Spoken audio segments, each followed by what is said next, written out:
Hi, and welcome to ARTalaap, South Asia's first independent visual culture podcast with me, Kamayani. Today, I don't have a guest to interview. What I've realized over 15 episodes is that podcasting is a bit like dating. Sometimes your calls are returned, other times you're ghosted, and then there are days like this when it's just you talking to yourself. Okay, I'll let you dwell on that particular comparison. But anyway, moving on. I thought I'd talk today a little bit about my own research, like make a little audio documentary. So, have you guys heard of the Films Division? It's one of India's Sarkari film producing organizations. The Films Division, or FD as it's affectionately known among makers and scholars of film, was originally established in 1947. That means around the time of independence, as the film unit of the Ministry of Information and Broadcasting. After independence, FT was the organization through which the Indian government made newsreels and documentaries showing citizens the development and progress that India was apparently on the path towards.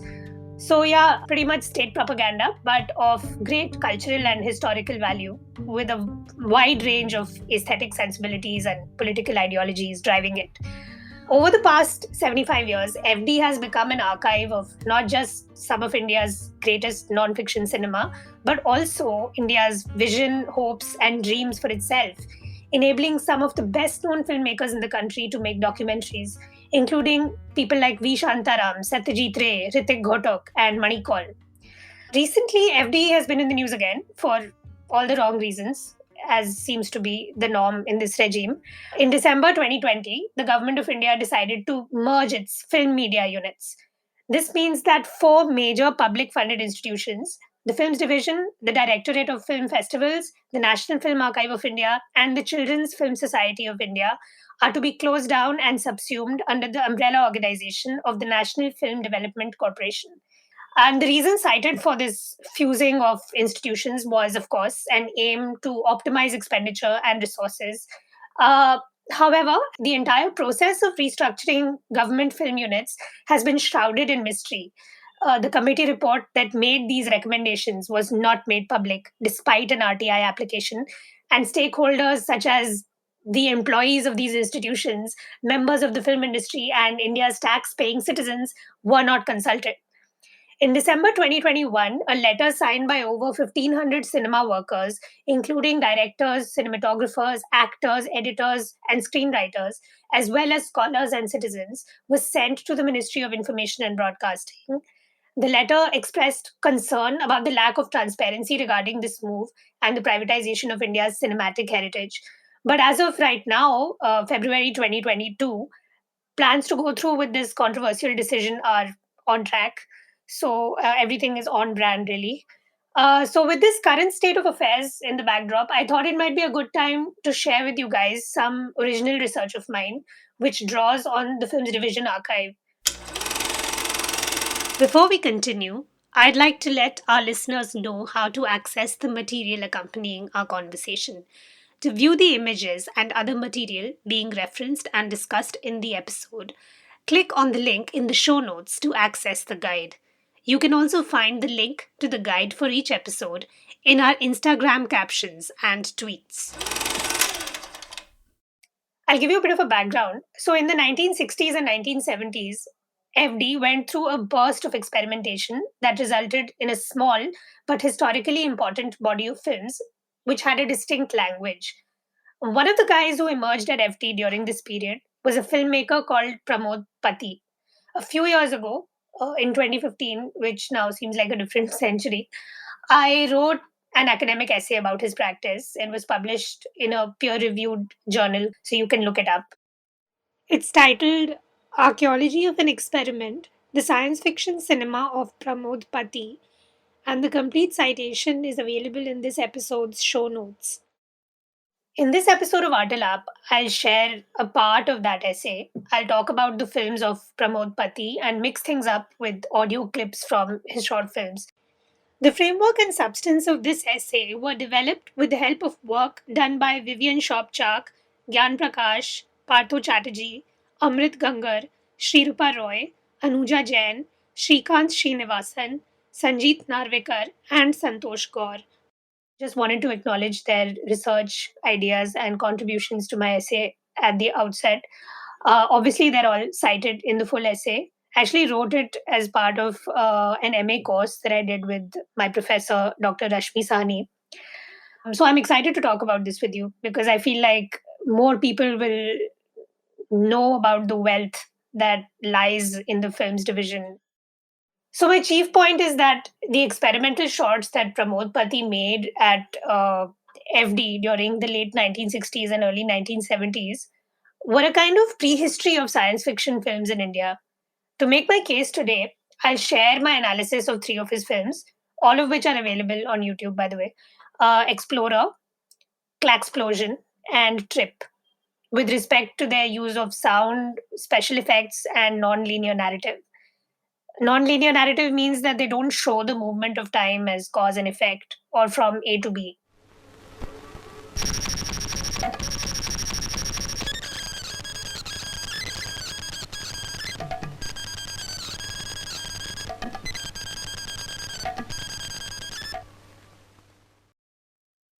So, according to me, Pati's films represent a moment in the history of Indian experimental cinema in the 1960s when the use of science fictional tropes indicated a transforming media infrastructure.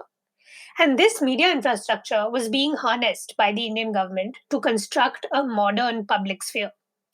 I will say that looking at Pati's films, I'm less interested in whether or not they belong to the science fiction genre, but with the goal of using science fiction as a methodology to understand the relationship between the state, modernity, and cinema. Though you can't tell today, during the 1950s, 60s, and 70s, the Indian government was actively involved in modernizing India by way of its public sphere and media infrastructure, which included radio, television, and cinema. The experimental documentary emerged as a type of film in FD in the 1960s because the Indian state imagined cinema to be an art that could represent India's modernity through its very form. The main reason for FD's great experimentation with film form at this time was the appointment in 1965 of Jahangir Shapurji Jean Bhavnagri to the post of Chief Advisor, Films, in the INB Ministry. Bhavnagri urged filmmakers, including Pramod Pati, to be politically engaged and play around with techniques like the use of found footage and pixelation. Pramod Pati's films are super interesting to look at in this context because they play with space and time in ways that indicate the process of modernization in India while also revealing a skepticism with respect to the Indian state's ambitions. But first, I suppose you want to know who Pramod Pati was and what exactly he was doing in the films division in the 1960s. So if you go on YouTube, there's a video on FD's official channel, bless them, titled Oral History of Pramod Pati Part 3. And nobody knows where Part 1 and 2 are. But Part 3 is an interview with Bhima Shankar Shegde, one of the FD animators who worked under Pati. जो भी कुछ थोड़ा सा moment मिल गया है because mister Pati has taken that initiative documentary film movement के लिए and specially for that experimental film का तो he is the pioneer according to my opinion he has started that movement in the film division there was a very strong opposition for doing some experimental films. Huh? Pramod Pati was born in 1932, joined the Odisha government as film officer at the age of 20, and like most overachievers in the post independence period, he received a government fellowship to study puppet animation at FAMU in Prague under Yuri Bradetska, Edward Hoffman, and Yuri Trinka. These are all legends in the field of puppet animation, and you guys should 100% check out their films. They are a trip, a sophisticated and artsy trip, but a trip nonetheless. I mean, if you happen to be smoking some substances while watching, the experience will be significantly improved. Anyway, but back to Pati. So, Pati was keen to bring this wacky Eastern European animation vocabulary to India when he started working at FD as head of the animation unit in 1959, introducing time lapse photography, pixelation, and stop motion. These novel techniques are visible in all his works and imparted to them the sort of uniqueness and to his practice, really, that characterized FD's experimental boom under Jean Bhavanagri.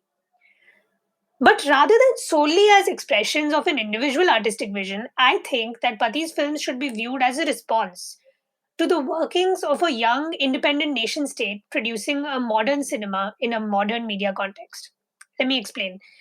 So, the media ecology created by the technologies of radio, TV, and cinema in the 1950s, 60s, and 70s allowed for the possibility of a disembodied access to sounds, images, places, etc., that these technologies obviously produced. For many Indians, the world was transforming. True to form, the ever enthusiastic Indian state staked immediate claim over all kinds of electronic waves that could transmit data to Indian citizens. For example, around the time of independence, All India Radio came under the supervision of the INB ministry, sanctioning an official or state governed public culture of sound. It was the same with television, though that took off slightly later in the 1970s.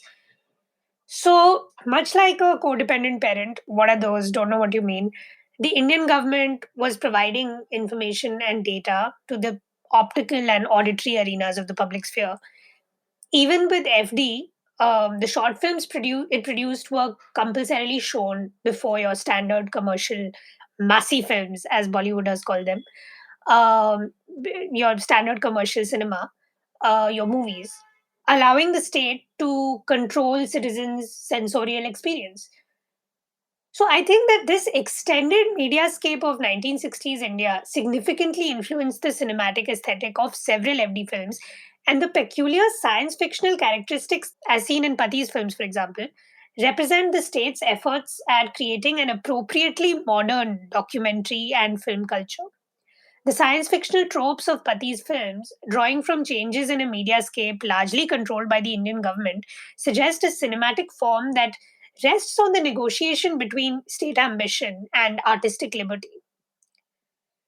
Given the sound design of FD films, in Pati's case, the extensive use of electronic sound, it's apparent that the oral sphere, the audio sphere, also was central to fashioning this technological modernity. As I mentioned in the case of All India Radio, the waves and signals of radio introduced electronic sounds into daily life, into daily Indian life. The state communicated its vision by transferring it through outer space. Coming back to Pramod Pati's films, S.D. Patil's sound design and Vijay Raghava Rao's music were really vital in creating an audio quality that infuses these films with the spirit of science fiction by suggesting alien presences lurking out of the frame and the coexistence of more than one time period in the same frame. So it feels a bit like through the film you're time traveling. While electronic music originated in the West, by the 1960s, classically trained Indian musicians like Vijay Raghava Rao were adapting it for Sarkari documentaries. And Pati, in particular, was a filmmaker who took the sound design of his experimental shorts very seriously. Here's his colleague Bhima Shankar Shengle talking about his interest in sound. Sound designing का ऐसा सोचने वाला आदमी सब अभी conventional music, शास्त्रीय संगीत और ये ऐसा मिक्स करके कोई routine type of background music चालू होता था. लेकिन पति has done entirely change entirely sound pattern of the film. उसका भी आप फिल्म एक्सप्लोरर देखेंगे तो वो जो साउंड ट्रैक है वो सब रिवर्स उसने ट्राई किया है. Nobody thought, even he has thought that time. And Vijay Raghava was the music director. वो तो एकदम कन्वेंशनल और शास्त्रीय संगीत का ये था, फैन था और वो वही बन जाते थे. लेकिन उसको भी कन्विंस करके वो उसने नहीं तो जनरली क्या होता है कि मैं म्यूजिक डायरेक्टर हूँ, मैं ऐसा नहीं कैसा डिस्टॉर्टेड म्यूजिक मैं नहीं लगाऊंगा. लेकिन ही कन्विंस और ही हैज शोन दैट इसका इफेक्ट कितना है और साउंड का इम्पोर्टेंस. पति को जितना इम्पोर्टेंस साउंड के लिए उसने दिया है उसने किसी डायरेक्टर ने आज तक मैंने देखा नहीं. फिल्म के साथ विजुअल के साथ जो ये चाहिए आपका sound, sound is very important. Every aspect is important. Camera angle, script, designing, pattern, सब वही है उस, लेकिन ये अपना म्यूजिक के बारे में तो he has entirely change that experiment, done the experiment for the his films. Even for routine films also he has tried some experiment for the music. उसका म्यूजिक का जो सेंस बहुत पावरफुल था. वो डिज़ाइन म्यूजिक के साथ सोचना कि वो visual and music, it should go together. That thought has given Mr. Pati. नहीं तो बाकी क्या बोलते थे आज ये, हाँ हमारा फिल्म डॉक्यूमेंट्री हो गया है, म्यूजिक डायरेक्टर को बुलाओ, हाँ दिखाओ, और वो जो देगा तो लगाओ, एडिटर को बुलाओ, एडिटर लगाएगा बराबर. वो म्यूजिक डायरेक्टर बोलता है कि ये पीस इसके लिए क्या है, ये पीस इसके लिए क्या है, वो इधर इधर लगाओ. एडिटर का था, डायरेक्टर कभी कभी जाता भी नहीं था उधर, क्या लगा है क्या नहीं लगाया वो. But he used to sit along with the editor.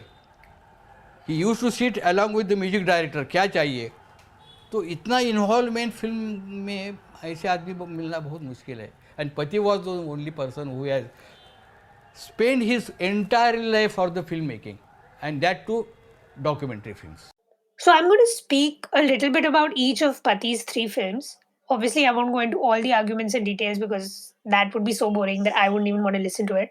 If you're hungry for more, you can go read the paper if you like.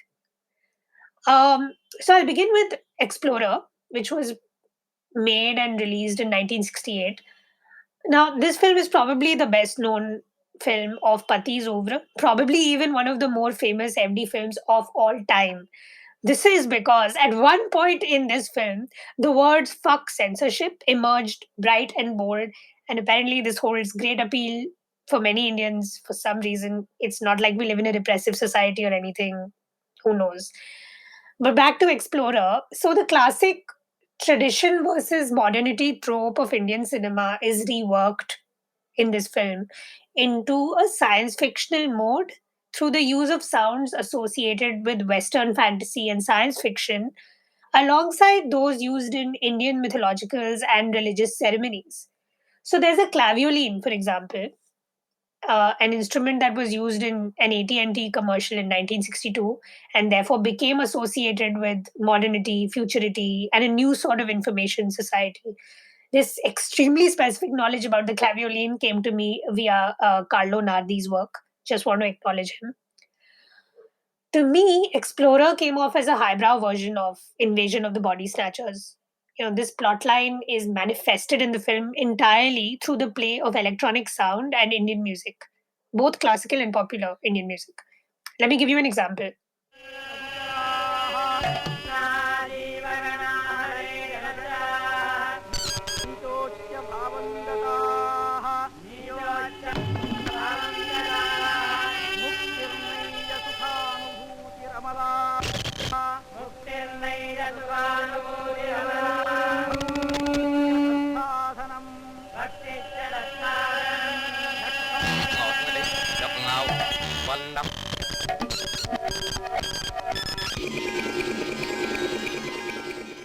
So, in this sequence of Explorer that you just heard, images of archaeological and religious artifacts and astrological drawings are intercut with extreme close ups of chanting priests.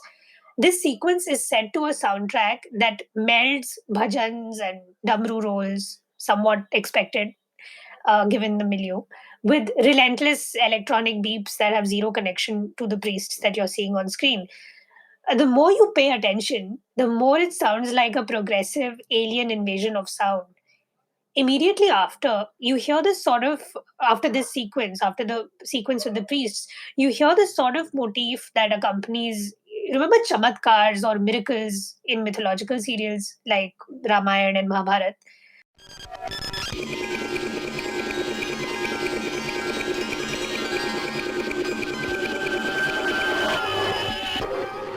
That's when you knew shit was getting real. So this you hear this, and then the soundtrack switches to electronica, and we see close-ups of interstellar debris or molecular formations. It's hard to say which, and maybe the point is the visual pun, and then a constellation of stars. And these stars are followed by a shehnai accompanying a close-up of swaying plants, as though we are back to Earth from the electronic realm of outer space.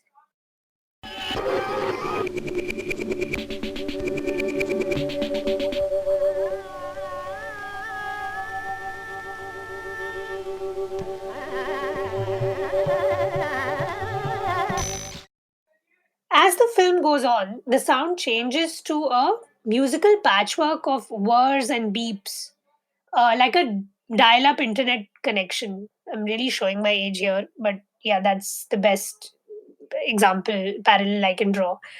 And the imagery changes to institutional spaces like libraries and laboratories. The aliens have landed and infiltrated civilization. A tracking shot in a library is set to sound that alternates between a classical raga and a machinic sound effect. Soon, the classical vocals and instrumental music are phased out until we only hear various types of electronic sounds.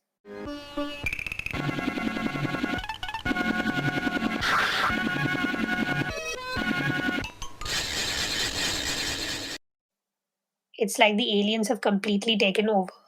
The crackles, croaks, and otherworldly sounds eventually give way later in the film to an audio track in which classical and modern music, quote unquote, coexist. But you're left with this odd sense that the alien presence has assimilated itself into the known.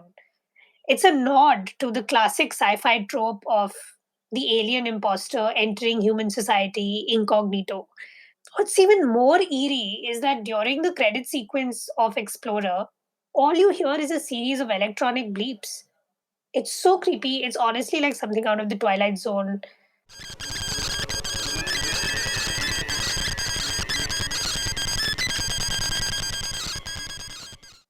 Moving on to Pati's next film, it's called Claxplosion. It was also made in 1968. This is a film about family planning in which Pati uses stop motion to narrate the story of a sculptor struggling to mold a ball of clay into a sculpture of a family until he realizes that the problem is the size of the family.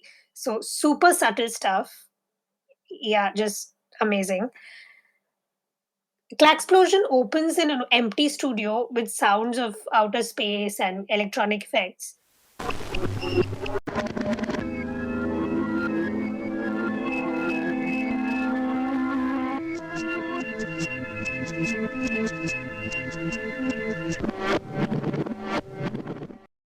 It's as though a non human presence is already in the space. It almost comes off as a creature film from the perspective of the creature. Now, coming to the sculptor protagonist, he is constructed as an unreliable, decentered character. The way in which his position with respect to the camera keeps changing, even as his project, the ball of clay, remains framed centrally. He almost invokes the character of the mad scientist, which is a staple of the science fiction genre. Dr. Frankenstein, the OG, of course, but also Doc Brown in Back to the Future. Some might say Tony Stark in the MCU. Some, not necessarily I would say that. As the film progresses, this Frankenstein trope intensifies as creator and creation come into conflict, each, resisting the other's attempts to control the narrative. Pati's Prague education, he spent time in the Czech Republic as a student, as I mentioned earlier in the episode, is audible in Claxplosion's sound design. This film sound design is very similar to works from the Czech Republic, such as Kybernetic Babička, which is a Jiří Trnka film from 1962. This film features an assortment of musical quotes from different eras with an electronic hum as the bass line that's similar to what we hear in Pati's films as well.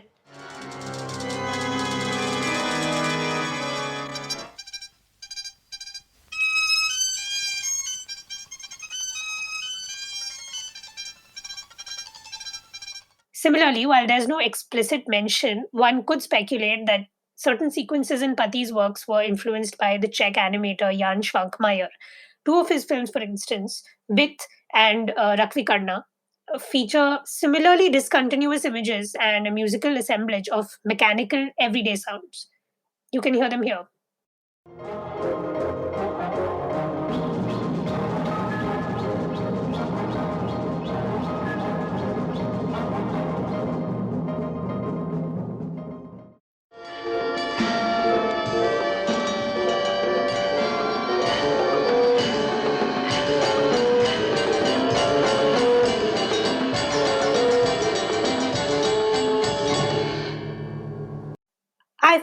the use of stop motion in Explosion made it look like the ball of clay was like almost like a form of artificial intelligence changing on its own.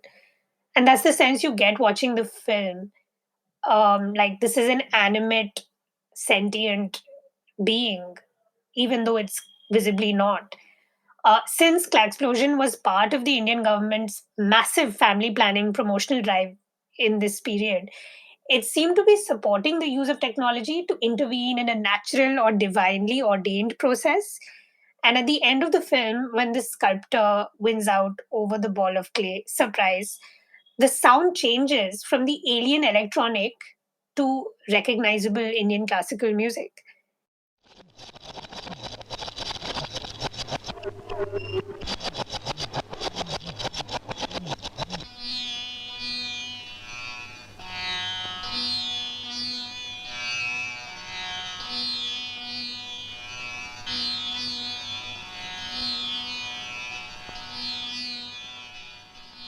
So, superficially, there seems to be a desire to blend the modern and traditional way of life. However, there's also the implication that the uncanny force operating in the studio when we first saw it has been tamed by human intelligence. The ball of clay was tamed by the sculptor. So, although Explosion is a film on family planning funded by the Indian state, it could also be viewed as a critique of the government's fixation with controlling bodies, what has been called by people like Michel Foucault the biopolitical. Ultimately, the idea of controlling and indeed literally sculpting hum do, hamare do of the modern Indian family suggests a certain authoritarianism, no matter how well meaning, and the ominous dystopic slant of the film stays with you throughout. As a genre, science fiction has always been about exploring the dangers and possibilities of totalitarian societies, compliant bodies without a mind or critical thinking skills couldn't be us. The ambivalence in Explosion, this ambivalence indicates a resistance to the Sarkari agenda. The final film I'll take up is much darker and weirder, if that's possible, based on what you heard. It's called Udan or Trip, and it was made in 1970. Udan almost captures the very transformation of oral and visual perception by changes in technology, the media infrastructure changing that I discussed earlier in the episode. This film also begins with electronic music.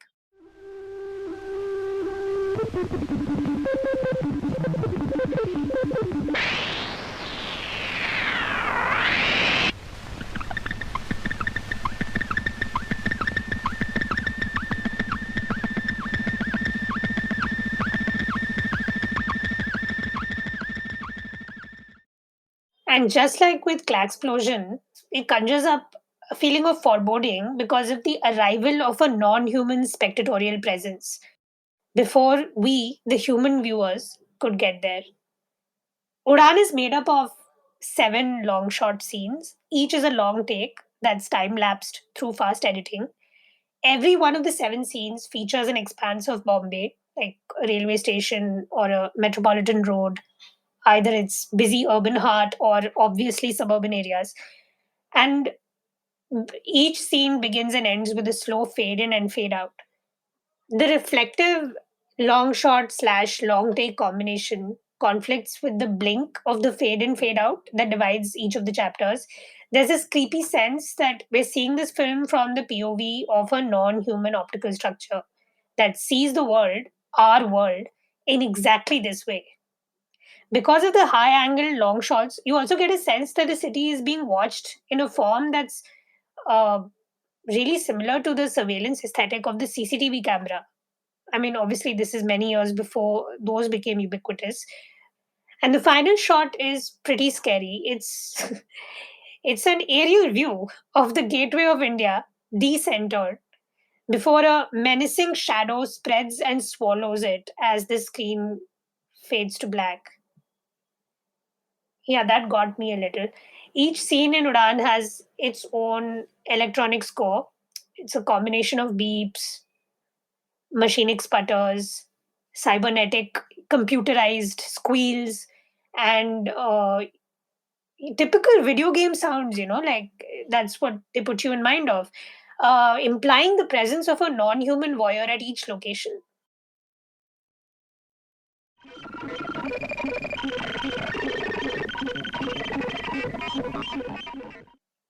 The electronic nature of the sound gestures towards a system of signals being transmitted from elsewhere, from outer space, an unknown realm beyond the frame.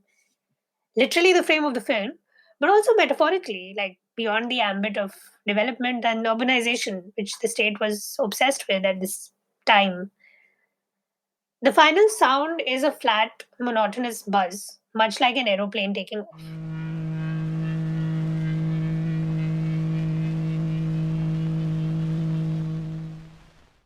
Maybe the trip of the title, the Udan, was of a visiting extraterrestrial to an Earth city. The sinister disappearance of the gateway of India makes this Pati's spookiest film. A symbol of the nation state is erased by a force that is keeping watch as it orbits the earth. So, big anti national agitprop energy. Uh, I think what really tickles many of us who work on the films division is how much of this subtly or maybe unsubtly even critical of the state work was being financed and produced by the Indian government.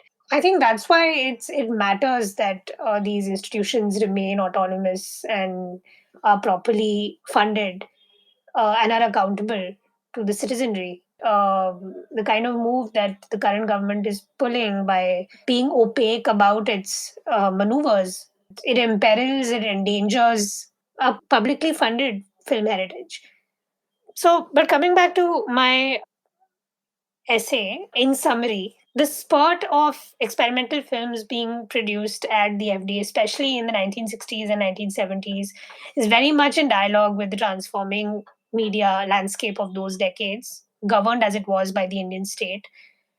And Pramod Pati's proto sci-fi films with their electronic soundtrack and idiosyncratic editing speak to the state controlled media infrastructure of the 1960s of radio and television.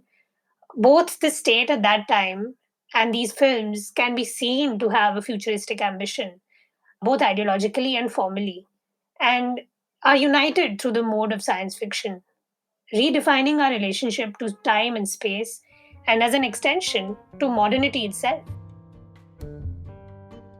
Thank you for listening to my first solo episode in which I discuss Pramod Pati's films from the FD archive. It's been a bit awkward doing what feels like talking to myself, but I do hope that you tune in for our regular programming with guests. Thanks.